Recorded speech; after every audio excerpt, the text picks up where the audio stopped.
Hey, what's up, everybody? It's Matt Johnson. We are back with another episode of Real Estate Uncensored. We have a great guest. We've got a great topic. We're going to throw some questions at Greg's way. And so, as always, a show that's packed to the gills with content. So before we get into all that stuff and all the questions and the shout-outs and all that jazz, and before I let Greg have a chance to talk, I just want to speak to anybody that's watching the replay here on YouTube. Make sure to hit subscribe. That way you get all of our future goodness as well as other real estate coaching content. And then we are back up and running on iTunes and Stitcher, assuming Stitcher is up and running itself. Woo, and all so, right, yeah, applause for that. Stepped up to the plate, baby. So all right. 7 new episodes that were posted this morning. We've got more coming in this weekend. So for all of those who get their fix on the audio side, we are back and better than ever, and you have more episodes to listen to there. So make sure to hit subscribe on iTunes or Stitcher. And with that said, Greg, the Junior Grandmaster himself, what is up today? Matt, big pimpin'. Hey, man, it's Friday. I ain't got shit to do. I'm going to go get high. No, I'm kidding. I got a tons of shit to do. That's like, God damn it, Greg. Really? I got to tell you, I had two. These aren't my shout-outs yet, but I had two of the most amazing conversations this week. I loved all of them, but two of them really stood out in my mind, and I'll talk about them a little bit. But I went yesterday. I was a little bit nervous. I had to go give a speech in front of about 35, 45 people about body language and nonverbal communications, and I was sitting there prepping for this thing, and I was like, I got to make this thing perfect. It's got to be like a TED Talk style. I got to nail the points, and I'm like, oh, good Lord, Greg, that is not you. You are not Mr. Formal. Are you freaking kidding yourself? So I'm like, all right, guys, hey, my name's Greg McDaniel. I'm with J. Rockcliffe Realtors. Did my little intro, and then I'm like, look, I'm not formal, so if you're looking for a formal event, you're just shit out of luck. And that started off the whole event quite lively. Wow. Really? Yeah, really. But everyone laughed, and it was great, and everyone loved it. So, Matt, I think you and I are going to have to do at least a part of a show on body language and nonverbal communications, because everyone really, really loved it. And there were some things that I do on a consistent basis that people just did not even know that what they were doing that was negatively impacting their business. So I think I'm putting it out there right now. We need to do one of those. Oh, interesting. All right. Well, cool. I like that. Yeah. I like that topic. That's a great topic. So, speaking of topics, we're going to talk about short sales and REO today. We've got a specialist in that, Angela Burton, with us, and we'll get into her story a little bit later. But Ann, just wanted to welcome you to the show real quick. Angela, how's it going? Oh, pretty good. How about you guys? Very wonderful. Good. So, Greg, she took the McDaniel challenge, right? Is that how the connection happened? She did, and she crushed it. Absolutely crushed it in that call. We had such a good time talking, and then I'm like, wait, what the am I thinking? She's a specialist in foreclosures and short sales. Angela, get on the call. Get on the podcast. And so, yeah, I am pumped to have her here. She's going to just enlighten all of us, including myself, I guarantee you, on how to, tips and tricks on how to handle short sales and foreclosures. Guys, she does do this nationally. So if you think that this is like the Antichrist and you cannot understand why these were ever invented, this is now your saving angel. Okay, she can help you, and she'll help you out. She'll tell you about that later too. All right. And Angela, kind of fill us in. Like, how did you kind of get into that part of the business itself? Well, I've been in real estate and the related industries for about the last 26 years. I've worked every facet you could possibly imagine, and what I've noticed is that there are no true short sale specialists. A lot of agents sell themselves as that, and I just kind of stumbled into a position where I could work from my home office and do short sales, and that's pretty much kind of how I fell into it. Out of 5 years of property management, working outside, I decided, well, let's try this, and turns out I'm really good at it. That's awesome. Interesting. All right. I bet are your personality types on the DISC maybe an S and a C or like an S and a D? I'm an extremely high D and an extremely high S, I believe. Yes. Interesting. Got it. I felt the D, and I'm like, if you're going to be doing short sales, you've got to be an S. You have to be an S. You have to be. Nice. Good guess, Greg. Hey, man, I know my disc. That's right. I disc it up. All right. I'm just discing fun. All right. Before we get into any other horrible puns, what do you say we take a question from the Facebook group? And get the old juices flowing, and then we'll get into the nitty-gritties of how to handle foreclosures and short sales. All right. So this question caught my eye, and of course I haven't run this by Greg or Angela first. So we're just going to. By the way, guys, he never runs any of these questions by me prior to the show. I try if we have time. We didn't have time. We had some technical issues today, so we didn't have really time to go over any of the questions. But that's not typical. I do my best to kind of give you a heads up. Matt, do you know why I know right now that you're jealous of me? Do you know why that? No, why, Greg? Because I'm holding freshly brewed Starbucks coffee. Oh, okay. Well, I don't know about jealousy so much as just sheer hatred. Wait. I'll have my Starbucks later. Thank you very much. Oh, that's so good. Okay, now let's get back to that question. Okay, so Jonathan Isaac Anderson asks, so I had an aha moment this week. I want to study more, meaning I'm doing the lead gen, doing the networking in the database, but I want to master my market and master the mentality of being an agent, if that makes sense. So with that said, what are the methods that you use to educate yourself on your market? Obviously the MLS, but how? And then he also asked for some book recommendations. We've done that on other podcasts. So let's stick with just the, Greg, we gave out some tools in terms of where you can find the information, but from an agent's perspective, like how do you build that into your day? Just the practical nuts and bolts, stay up on your market, get the information that you need to get so that you can, when somebody asks how's the market, you actually have a knowledgeable, intelligible answer for them. Instead of, good? It's like, well, yeah, homes are selling. Yeah, the shit's going, man. It just keeps going. It just keeps flowing.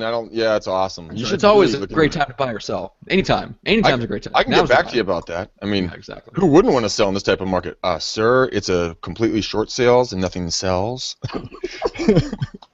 But to answer that question honestly, if you want to get up-to-date information on kind of your marketplace, go into neighborhoodscout.com. Again, neighborhoodscout.com. or homesnap.com. Neighborhood Scout's going to give you much more detailed oriented information. Homesnap's going to be shorter, 2 paragraphs, kind of a little blurb really fast. But also there's a podcast. I know there's others besides ours that are good. I know. But it's called, Real Estate Radio Today. Real Estate Radio Today. It's an actual radio show that's shot on the East Coast. They put it into a podcast. And then that way you can get national and then local information whenever you want. But, everyone's got crazy busy days. If you really want to do this, man, sit down for 30 minutes in the morning, 30 minutes in the evening, or, on a lunch break or something like that, and just listen to the podcast, read a quick little article about the area. You can go and Google that and say, real estate trends in blank area, and start reading, finding other websites. But the stuff that I just gave you right there, those are very applicable, very easy. You don't have to hunt and peck, and the information isn't going to change all that much all the time. But then, of course, if you think it is, go check out your board. Your board should have up-to-date stats, and check out their technology and what they offer for that as well. So those are a couple of opportunities for you. I like that. 30 minutes in the morning, 30 minutes at night. Angela, when you started learning, when you figured out that, hey, there's this market niche that I might want to go after, what did you do to educate yourself, and how did you study the foreclosure and short sale market just to learn more, what you needed to do the job? Basically the same way I stalked you guys. I binge watched. Same way we stalked. I binge watched everything that I could find, any kind of training I could find on YouTube, online about short sales. I talked to other agents to see what their experience was, and then when I started doing short sales with this company, Significant Short Sales, their training was so intensive that really I learned more than you probably ever want to learn about a short sale, and just volumes of information, but it serves you well because there are so many different weird things about short sales, and no two are the same. You can't really have too much education, and I kind of binge studied that. I crammed all that information in because I wanted to hit the ground running with that. Gotcha. Absolutely. Very cool. Yeah, good answer. By the way, how did you hook up with Significant? How did you come across them? I actually just saw an ad that they had posted looking for negotiators, and oddly enough, I had responded to it maybe about a year or two prior to that. Never got any response, so I almost didn't do it the second time, but I did it. I got all of my AVMs and my disc profiles done, and apparently it was a perfect match. I had enough real estate background, that they thought I would be a good match, and that's pretty much kind of how that happened. It was just really kind of bizarre. Kind of like an interesting. Was it a result of study that you had already been putting into, or did you do all that study after you got the position with their company? I had actually done some studying prior to that, and that's the thing I think that piqued my interest when I saw the ad again. I'm thinking, okay, I'm really interested in this. I know there's nobody in my market in Pittsburgh, Pennsylvania, who really knows how to do this. I don't really hear any agents talking about it. So I thought, why not, and see what happens. And then I got even more training and information on short sales. Gotcha. I like it. Yeah, it's kind of the opportunity presented itself at the right time when you were mentally prepared to go after it. Exactly. All right, cool. Well, it's the old proverb, the student, the teacher will appear when the student's ready.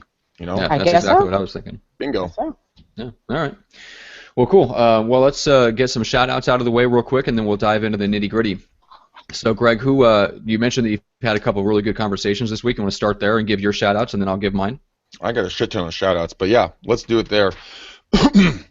So this week was just, in my mind, I had some of the best conversations. I started out with Norman on Monday. I had Bianca on Tuesday, and then I had Mike on Wednesday, and then Sal on last night. And I gotta talk to Mike, man, dude. He has 23 years in the PI service.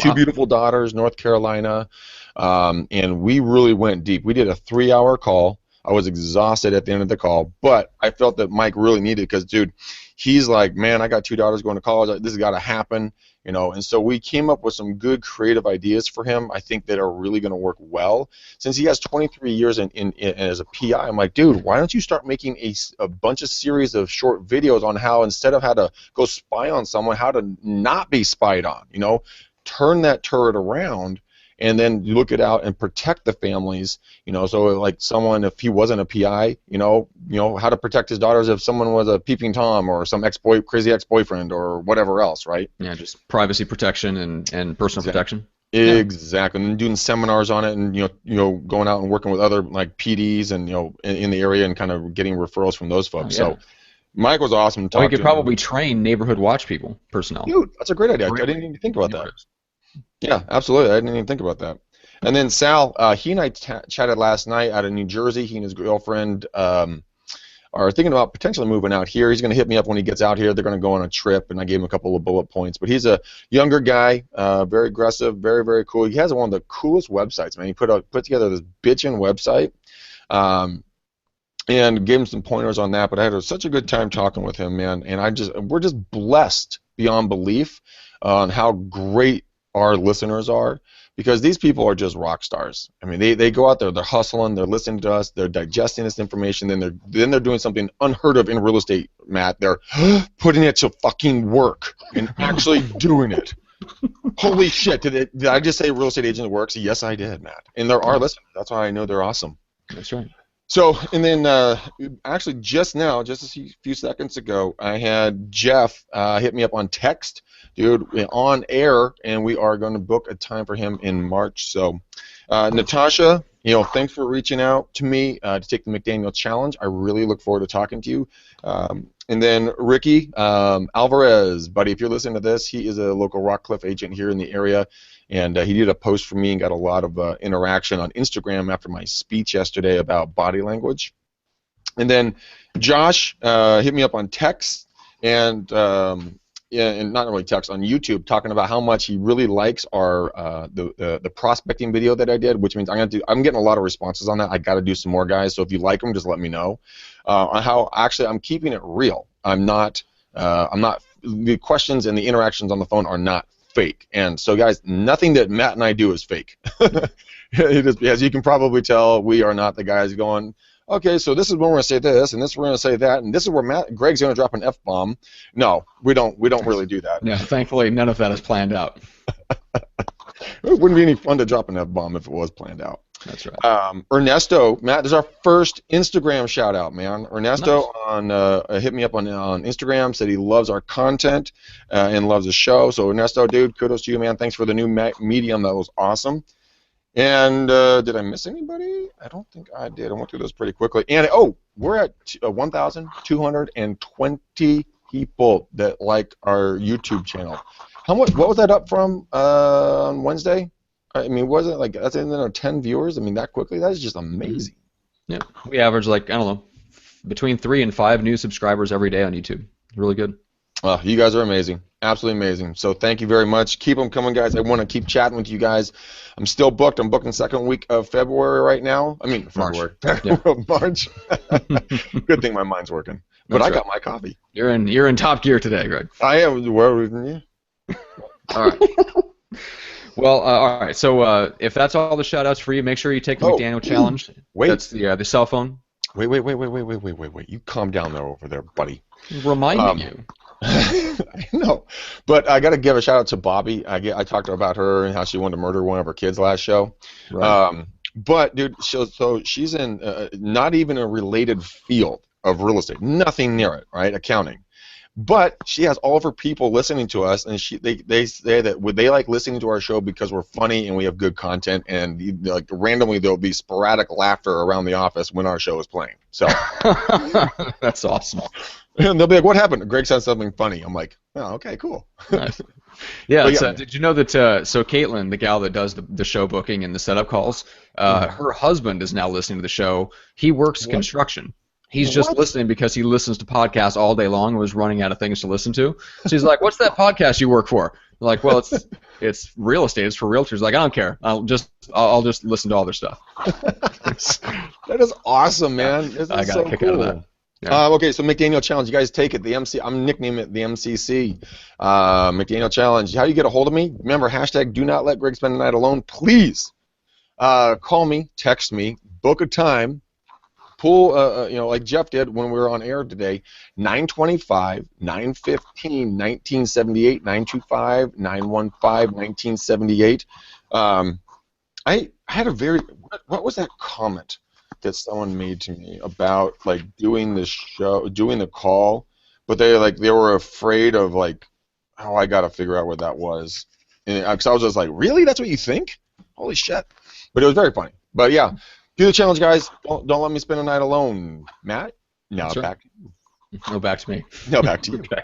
All right, just a quick shout out to a couple of lovely and talented sponsors. Number one, Viral Marketing. So they do a great job managing Greg's East Bay real estate video blog, so that helps generate referrals and repeat business for Greg out of his database. So check them out, getviral.com. Remember, viral with a Y. And then Equity with 2 Qs. Everything has a different spelling. Equity with 2 Qs for online buyer lead generation.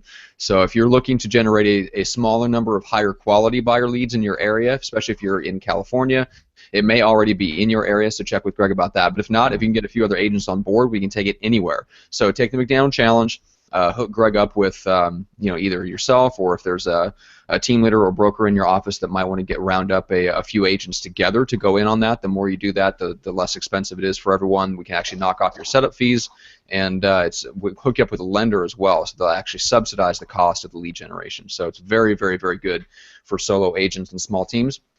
So take the McDaniel Challenge and get a hold of them about that. And that is it for the shout-outs. We are done. Wow. We are good, man. That's a lot. We are good. Lord. Okay. Oh, wait. No, we're not done. Matt, what's our new function? Patreon? Yes. Okay. So if anybody would like to support the show, we would very much appreciate it. And so would I mentioned Caitlin earlier. She's the one that produces the show, books the guests, gets them set up so they look and sound great. We also have Vic in the Philippines who does all of our podcast editing, the posts. She sets up all the events and all that stuff. So if you'd like to help support the show and specifically support the gals that are behind the scenes doing all the hard work of actually making the show run, head on over to patreon.com/REU podcast, and you can give whatever you'd like. It's a one-time thing. You can do a recurring if you want to do like $1 a month. We don't care, whatever it is, whatever you guys feel led to. You can, at least there's an outlet for that. So anyway, and then we're also doing speaking engagements. So if you would like to see us come to your brokerage and talk about high-tech, high-touch prospecting or any of the other topics from the show, just hook us up with your broker or team leader, talk to Greg, and they'll work something out. So I'm going to speak in, I think it's Ottawa, Canada, at the end of March to a group of like 300 agents. So we're going to talk about social media and how to build a platform and so forth. Greg and I are looking at doing some speaking engagements together. We might go to, we might be at the CAR and NAR and all kinds of stuff. So if you guys want to see us in your office, take the McDaniel Challenge as well. Yeah, boy. Now let's get to some content, because you and I have been blabbing, bro. We have been blabbing. So Angela, so take us through, first of all, on short sales, you mentioned it's like no two are alike. They're all very different. There's not a lot of agents doing them. So give us, for the agents that don't know, the quick definition of what is a short sale and why is it so, maybe not obscure is a bad word, but just unusual. Okay. A short sale basically is when a homeowner falls delinquent on their loan. It's the first leg of the foreclosure process started by their mortgage company. Is usually a notice of default, an NOD, something like that. Basically, the bank wants their property back, and they file the foreclosure action against you so that they can reclaim the property. A short sale would be a case where you owe the bank more than the property is worth, but you want to sell it rather than actually having it foreclosed on, which is tremendously worse for your credit. And if you want to, purchase another home within the next 5 years, that makes that pretty much impossible if you're foreclosed on. Can I step in here one very, very quick comment? I have a very good friend of mine, and she asked me about short sales a while back, and she asked me, Greg, is that when the home sells really fast? No. I hate to say no. It does not mean that. It's the opposite of that. Yeah, exactly. I had to interject on that one because it made me laugh, and I'm so glad you're explaining this stuff because maybe there's some people that actually think that besides my good friend who will remain unnamed. Yeah, I mean that's a common misconception, and another one is that an investor can pick up a property dirt cheap. No, the banks are looking for a market value offer. So if the house is worth, let's say 110. Which is peanuts for you guys, but around here, it's an average house. Yeah. Don't think you're going to pick it up for 30. That's just not going to happen. I mean, it's just not. They're looking for something closer to 110. So, that's a common misconception about it. Short sales, basically, they take on average anywhere from 3 to 6 months. I have, had some short sales that have taken a little bit longer than that, 8 months, 9 months, 10 months. Because no two are alike, you can't really give anything other than that, the most common average, which is about 3 to 6 months from when you get a buyer offer all the way through until you get to the closing table. Okay, so what is it about short sales that makes them so unique in the sense that one is never like the other? They're always different. Goodness. Well, because where shall I count the ways? Real estate transaction. Yeah. Well, first of all, you have a lot of different lenders involved. You have a lot of different types of lenders. Some have firsts and seconds. Some have first, seconds, and thirds. Some are owned by Fannie Mae. Some are owned by Freddie Mac. Some are owned by the VA. Some are not owned by any of those governmental entities, which they all have different short sale criteria. So, the short sale process... And you're having to get sign-offs from 2 and 3 different lien holders, essentially, in order, trying to get all of their agreement to say, okay, if we get this price, this is what we believe each of the lien holders gets, and here's your priority levels. It's everybody has to sign off, everybody has their own procedures and their own waiting periods and all this stuff. Mm-hmm. That is exactly it. Now, in a short sale, if there are more than 2 mortgage holders, the first mortgage holder is the one that drives the short sale. Basically, when you're doing a short sale, there is an allotted amount of money that they are offering to give to the second lien holder. The second lien holder doesn't always immediately agree. The first lien holder might say, okay, we're going to give you $6,000 against your, $52,000 loan. The second lien holder says, not so much. I want more than that. And then you have to go through, a little bit of a fight with the second after you've just gotten done fighting with the first. I mean, it is unreal, and that's just the lenders. I mean, you still have to deal with HOAs because usually when people are, not making their mortgage payments, they're also not paying their HOA dues. They're not paying their taxes. What? I know. What a surprise, huh? They're not keeping up with their HOA dues while they're not making their house payments. That's shocking. They owe the state I, for one, am taxes. shocked. I know, it's amazing. It's amazing. They owe the IRS. So, you have multiple different liens that you have to be negotiating all simultaneously in order and the IRS to be able takes to get priority closed. over everything, right? It does take priority over everything, but they are surprisingly a lot easier to get released off of a property to do a short sale than a lot of people would probably think. Really? All right, interesting. They're like the Yeah. Nazis of like current era, and they're easy to deal with over the banks. Sometimes, yes. Sometimes it is considerably faster than the negotiation process with the bank. Yeah. No That's shit. interesting.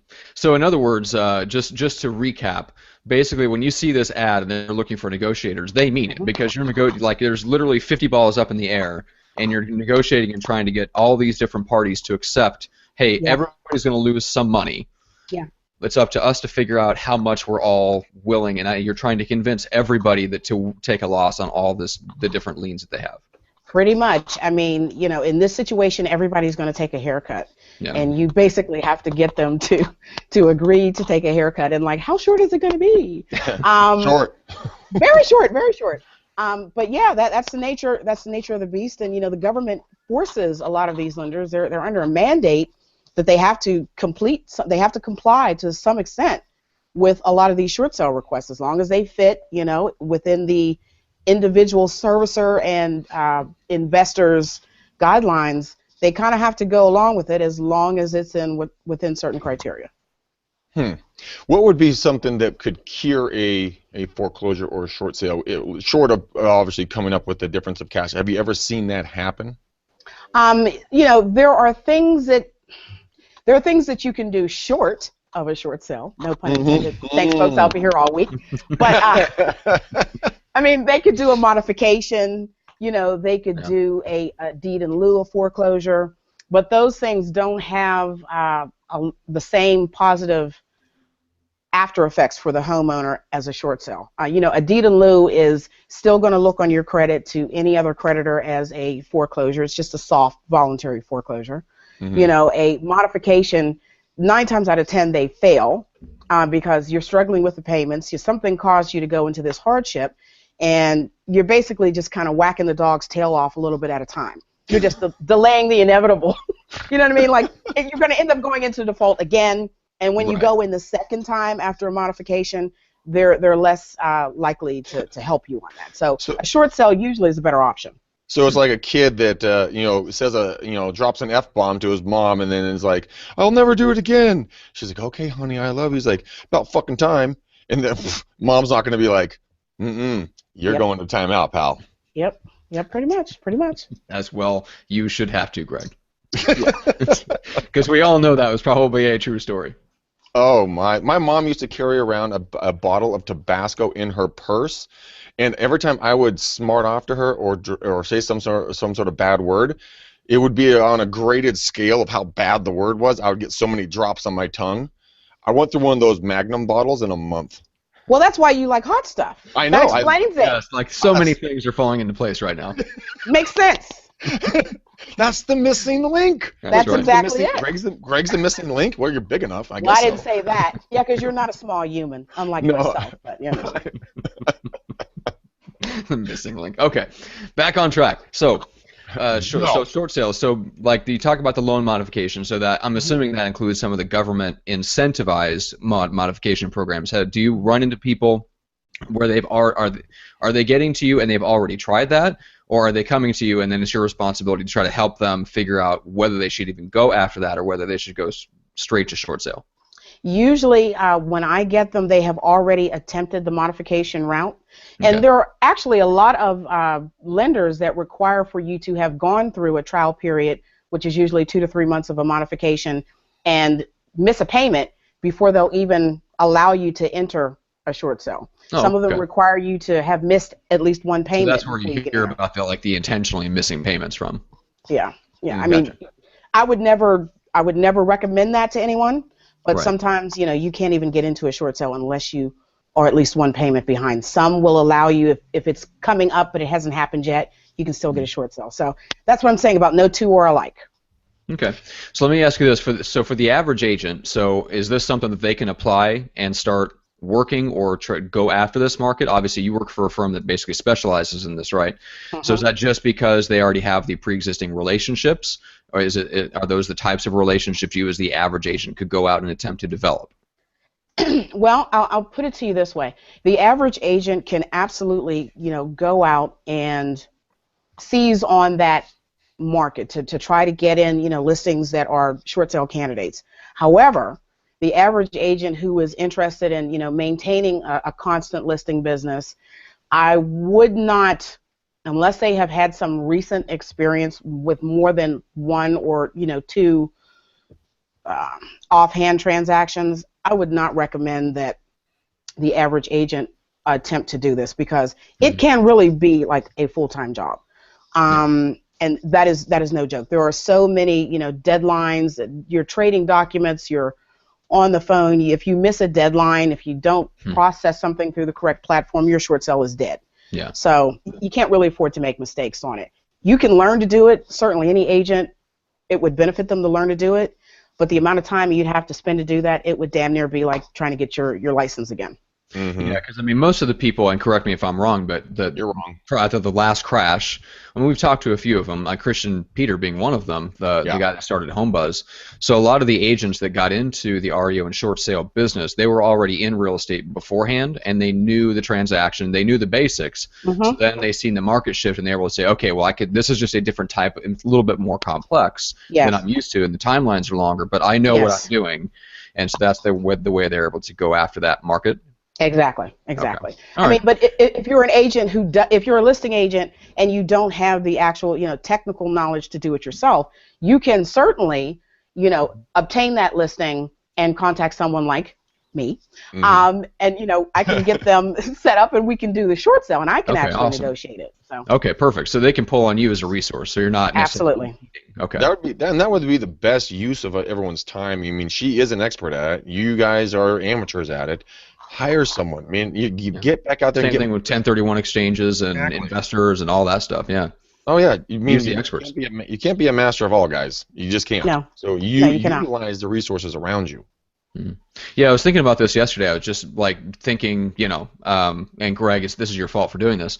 Well, you're welcome. Yeah. So I've been reading that book Bold by Peter Diamandis. Oh, wait. And you like it? I do like it, actually. Yeah. Shoots and scores. Yeah, I know. Yeah, surprise. Matt likes a book. I know. That's hard to believe. But anyway, so I was just thinking big thoughts about the real estate industry and what's the disruption that's going to come, right? So let's say our commissions get really attacked, right? So let's say the commission structure itself goes away, and we're more like a registered investment advisor where everything is fee-based. Yeah. So what an RIA does is they pull together and they supervise a team of independent people.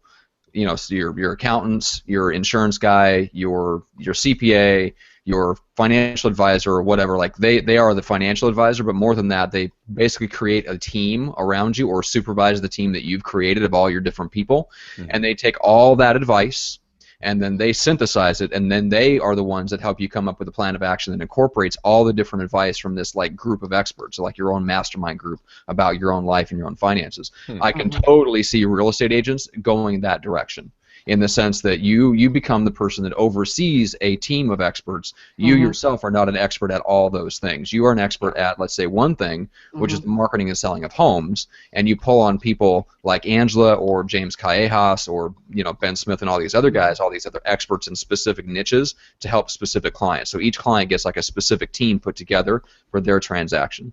Yeah, I see. You can do that now.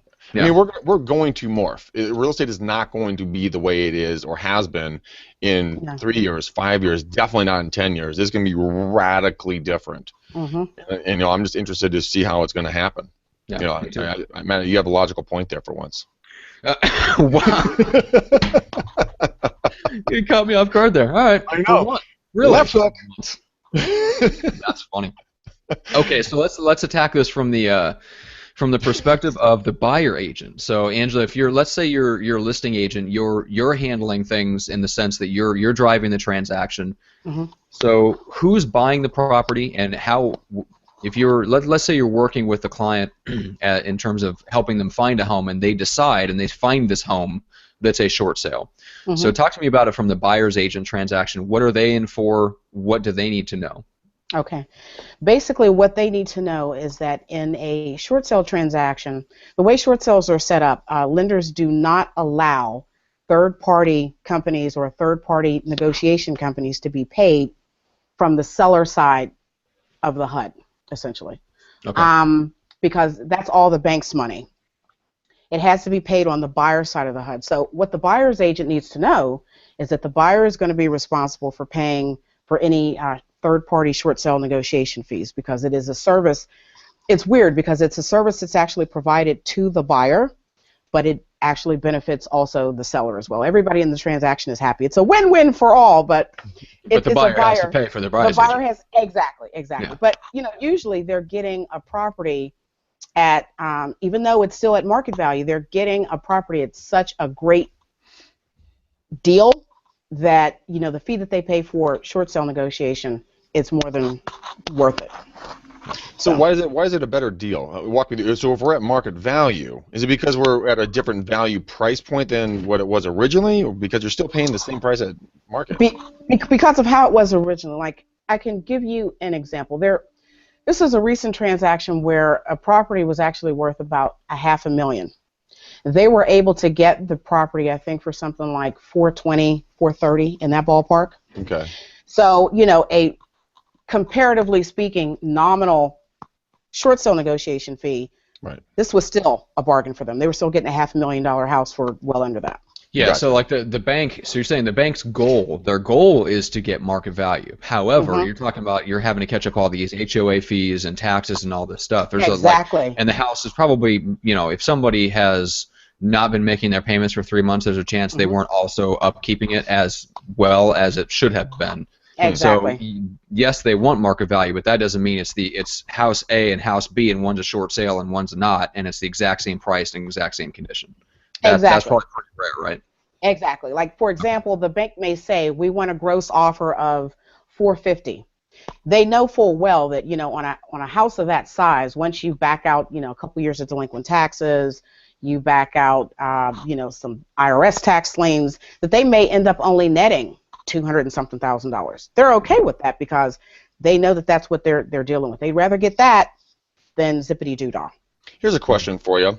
So for us, for a while there, if you did a short sale or a foreclosure, that difference was tacked on as personal income. For a bank, they're just writing this off as a loss, right?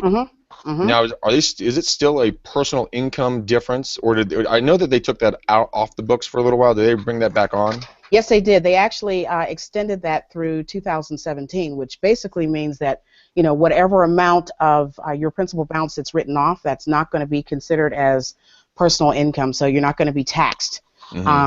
So now, really, if anybody is even close to facing that situation, now would be a good time, because who knows when they're going to take that law off the books again, and it may stay off.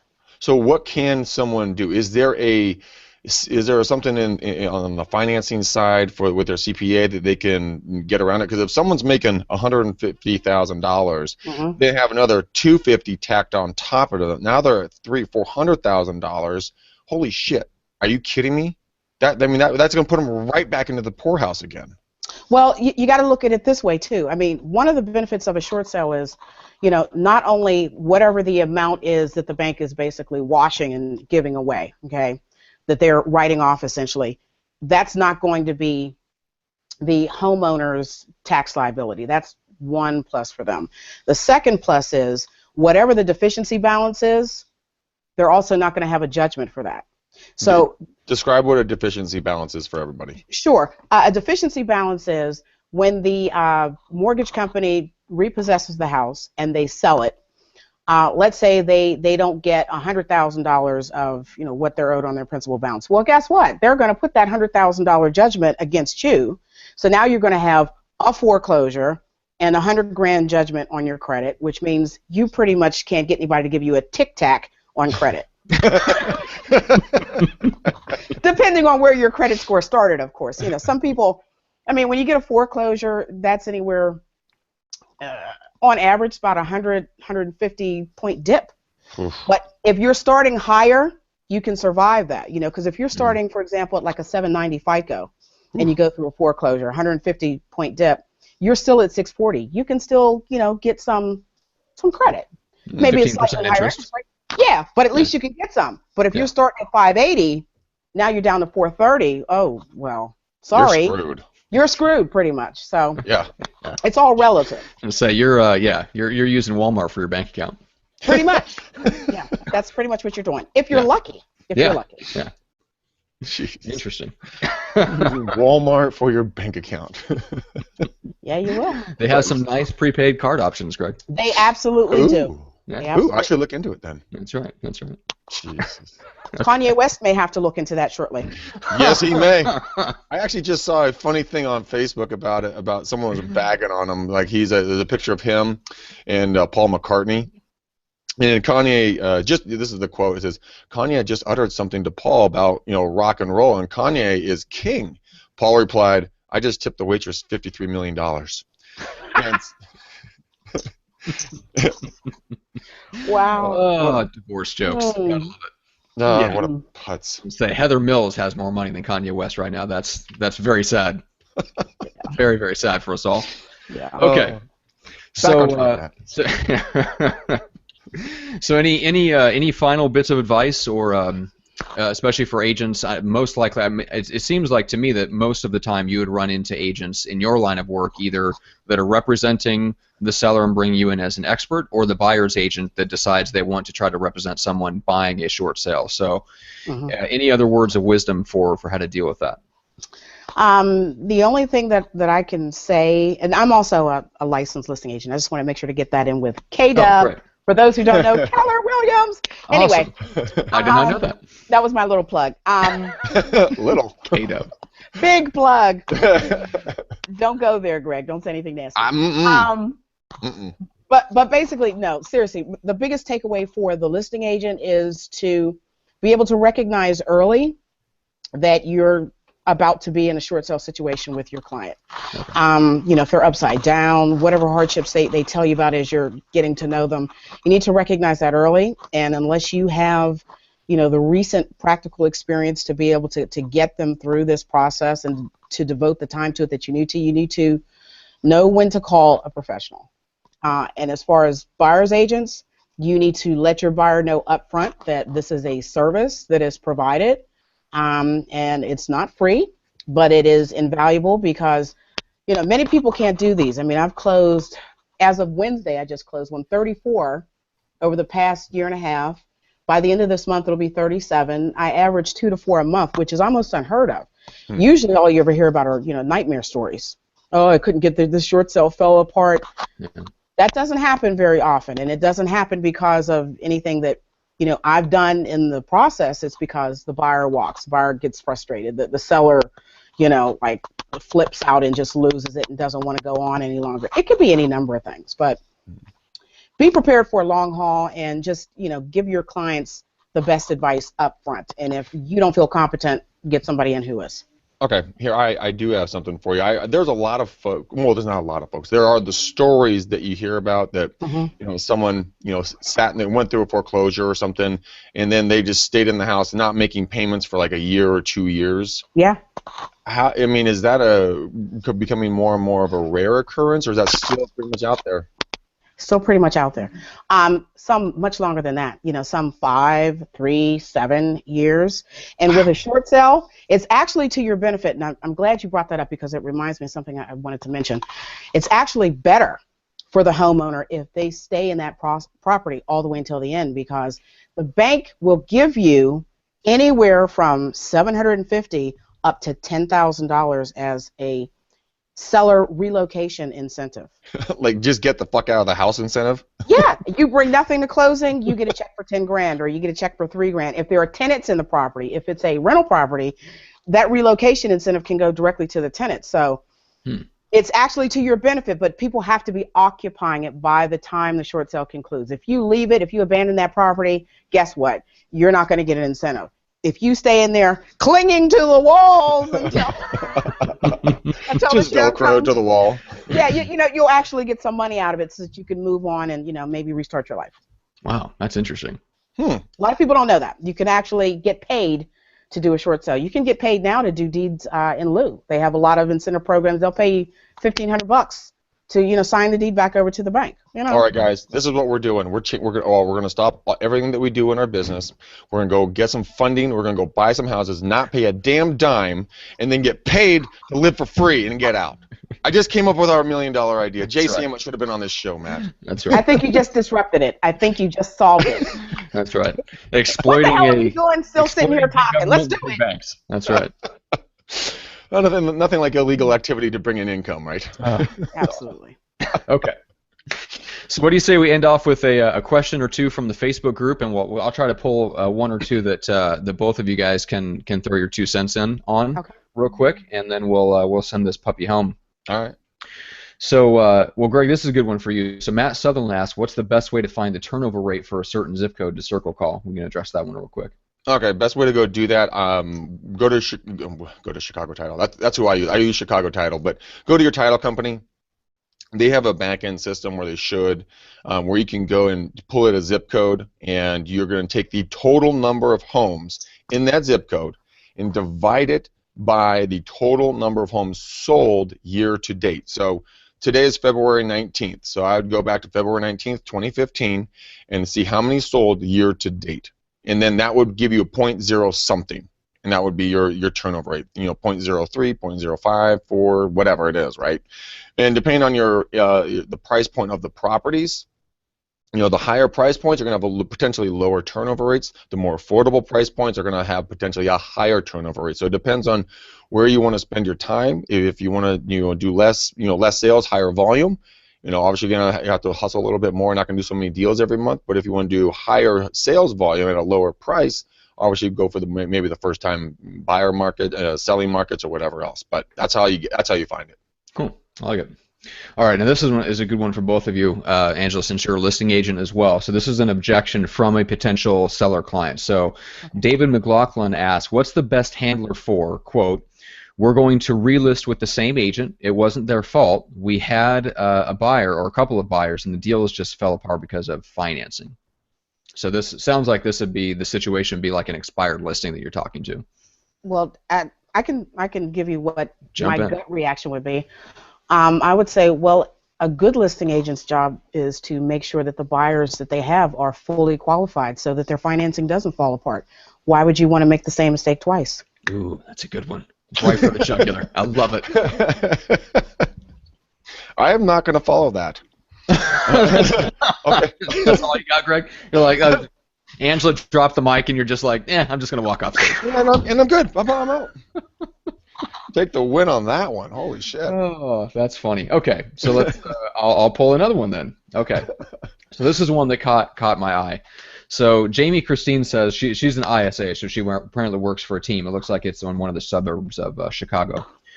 So she says, I'm finding a lot of people who aren't looking seriously for another few months who want to go on showings now.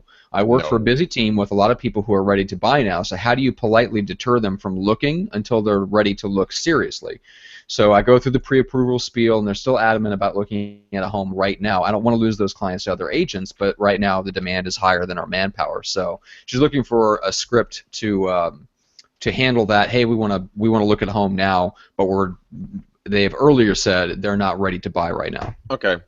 The script that I know for this one is that my advice would be, well, Matt, I understand that you and Julie and your 3 12-pound babies want to go in and take a look at this property, but just so that you know, if we go take a look at this and we're not quite pre-approved yet so we know the exact value that you're going to be comfortable with on a monthly basis for both purchase and then on a monthly payment, and if we find that property is slightly out of your comfort zone, that would be the biggest disservice I could do to you, because then I will have shown you something that is going to be at that uncomfortable level of pricing, and you're then going to compare that home to everything else that will be in your price point, and then it will pale in comparison. It might even sour you from buying a home overall.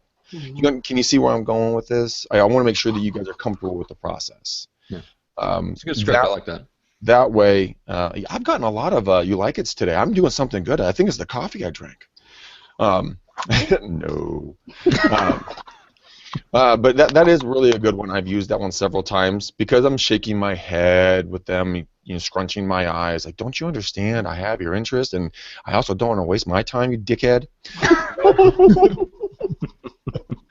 Now, Angela, how would you handle that from the listing side when we're talking about like sign calls, let's say, and you get the classic, hey, I want to see the home. You're like, yeah, well, are you pre-approved?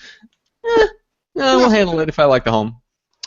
I would probably say, it's kind of like window shopping. You'll see something and you'll want it right now, but you won't be in the position with your financing to get it right now. That'll just be awful. Why not come back out and take a look when you're ready and you can buy what you see right when you want it? Nice. That could have been total bullshit, but that's just the top of my head. It could have been total bullshit, but hey. That's funny. No, I thought that was good. Yeah, I thought it was good too. All right. Very, very good. Well, with that being said, Angela, so how do people, number one, let's give them 2 ways to contact you or reasons that they want to reach out. Number one is to pull on your expertise for short sales and foreclosures. So how would someone, let's say they're in the Pittsburgh area, buyer or seller agent, whatever the case is, but they want to pull you in for your expertise in that area. So how do they reach out to you? They can call me at 412-345-8050, or they could email me at Angela Burton 412@KW.com. Okay, perfect. Well, I was going to ask how somebody might send referrals to you in the Pittsburgh area as a KW listing agent, but that pretty much takes care of that too. So you're in Pittsburgh, Pennsylvania, right? Yes, I am. Okay, awesome. Hopefully, if there's anyone listening in that area and you know somebody that's looking to move into or move out of that area, make sure to send any referrals Angela's way. Mm-hmm. Thank Absolutely. you. Absolutely, guys. She's an awesome lady, as you can tell. Very, very fun to be around. I had an absolute blast talking with her, and I know you will as well. And as you just heard, she's a master of her trade. Call her, hire her, put money in her pocket, people. Okay? Sure. Call me! All right. Well, a couple quick shout-outs once again to our lovely and talented sponsors, Viral Marketing, number one. Check them out at getviral.com. And then Equity with 2 Qs, online buyer lead generation for either solo agents or small teams of agents under one brokerage. So it doesn't have to be for a team that it can just be basically any 3 or 4 agents you round up. So we're not talking about like teams where somebody's the leader. So it has to be 5 total. Yeah, so 5 total people, and we can bring it to any market in the United States. So if you can rustle up 4 other agents to go in on you, just let Greg know, and we can bring it to your market and get all set up for you. And then with the McDaniel Challenge, refresh people's memory again, as if I can't remember your cell phone, which I wake up with cold sweats. Can you actually? Okay, you 925-915-1978. Oh, damn. Okay, you're good. Okay. Thank you very much. Boom. All right, so we do share a brain at sometimes, people. Matt and I really do share a brain. Yeah. Okay, guys, McDaniel Challenge. Get the hashtag do not let Greg spend a night alone, and I really mean that. I get grumpy. I call Matt. He gets grumpy. The next show sucks. It's a whole lose-lose. It's a whole thing. That's right. But call me. Matt just said the number. I'll do it again in case you weren't paying attention. 925-915-1978. It is my real phone. There is no sales pitch at the end of my hour or 2 hours or 3 hours, depending on what we're talking about. Call with you guys. It is purely done because we truly love you. We want to see you succeed. And we just want to give back as much as humanly possible, guys. So please get on the phone. Get off the fucking fence. Call me and text me. Get on the schedule. It is booking up, and I really do want to hear what you guys have to say. So please take the challenge, guys. And anyone that takes the challenge, by the way, I just mentioned this, the Facebook group for anyone that's taken the challenge. Once you do that, once you have your call with Greg, you get invited into that private Facebook group, and you can get a hold of either one of us and just ask us questions, or if you want to run something by me specifically. So if you have any marketing question, or if you have questions about marketing materials for agents, something that you want us to review, that Facebook group is a great place to post stuff like that. That's probably the best way to interact with me and get opinions from a marketing perspective. So anybody that takes the McDaniel Challenge automatically gets invited into that Facebook group. So. And we want to grow this group, guys. So get on the blank call. Angela, I think you're a part of that group. I got to get you in if you're not in for some reason, but I think so. I think so. Well, it's that memorable. I think I am. I'm not sure. Yeah, I am. I am. All right, guys. Well, we're back next week. We've got an awesome interview on next Friday at the same time. We've got Chris Angel, who is not only a former top agent himself, but he's also a coach with Keller Williams and led an office there in the Pacific Northwest. He now does one-on-one coaching, and he is an authority on real estate farming. So we're doing a farming mastermind session. We're bringing two giant farming brains together, and they're going to whip out their best ideas and tips and tricks and tactics and all that stuff for farming. That's next Friday. And then me and Greg are back Monday and Wednesday with solo episodes before we really crank it up and start getting a lot of guests booked onto the show here in the next couple months. So it'll just be me and Greg on Monday at 3 o'clock, and that's when we will see you. But until then, everybody, have an awesome weekend. Bye, guys.